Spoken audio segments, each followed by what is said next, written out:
સુરત શહેરમાં ભેળસેળખોરો સામે એસઓજી પોલીસે કાર્યવાહી કરી છે। પાંડેસરા વિસ્તારમાં આવેલી ભીડભંજન સોસાયટીમાં છુપી રીતે ધમધમતા પનીરના કારખાના પર રેડ કરવામાં આવી હતી। પોલીસે ત્યાંથી 1401 કિલો શંકાસ્પદ પનીર, મશીનરી અને કેમિકલ સહિત કુલ ₹28,44,000નો મુદ્દામાલ કબજે કર્યો છે।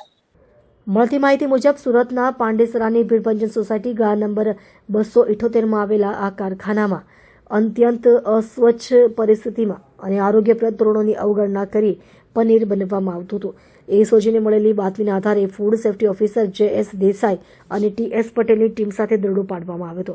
પોલીસે ત્યાંથી 1401 કિલોગ્રામ શંકાસ્પદ પનીર કબજે કર્યું છે, જેની બજાર કિંમત આશરે ₹3,08,000 જેટલી થાય છે।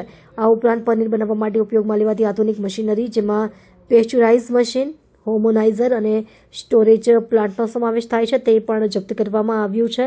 આ મશીનરીની કિંમત આશરે ₹25 લાખ જેટલી આંકવામાં આવી છે। તપાસ દરમિયાન કારખાનામાંથી પામોલીન તેલના 28 ખાલી અને 16 ભરેલા ડબ્બા તેમજ એસિડિક એસિડના કેન પણ મળી આવ્યા હતા, જેનો ઉપયોગ પનીરની બનાવટમાં થતો હોવાનું પ્રાથમિક તારણ છે। પોલીસે પનીર, મશીનરી અને અન્ય સામાન મળીને કુલ ₹28,44,170નો મુદ્દામાલ કબજે કર્યો છે અને આ ગુનો નોંધીને આગળની કાર્યવાહી હાથ ધરી છે।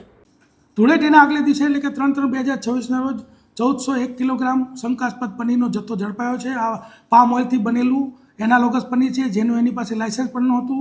આ વ્યક્તિનું નામ છે મહેશ શર્મા, કે જેણે લૂઝ પનીરનો જથ્થો બનાવતો હતો અને ત્યાં ઝડપાઈ ગયો છે પાંડેસરા વિસ્તારમાં। એના ગાળાની અંદર આ પનીર છૂટક ધર્મરાજ ડેરી, ઓમ સાંઈ ડેરી, રાધેકૃષ્ણ ડેરી, રાજ કમલ ડેરીમાં રોજ 400 કિલોગ્રામ જેટલું એ સેલ કરતો હતો, ₹220ની અંદર સેલ કરતો હતો અને પામોલીન ઓઇલ, દૂધનો પાવડર તથા એસિડનો ઉપયોગ કરી અને આ નકલી પનીર બનાવતો હતો। આ રીતે એસઓજીએ આ નકલી પનીરનો જે પર્દાફાશ કરેલ છે।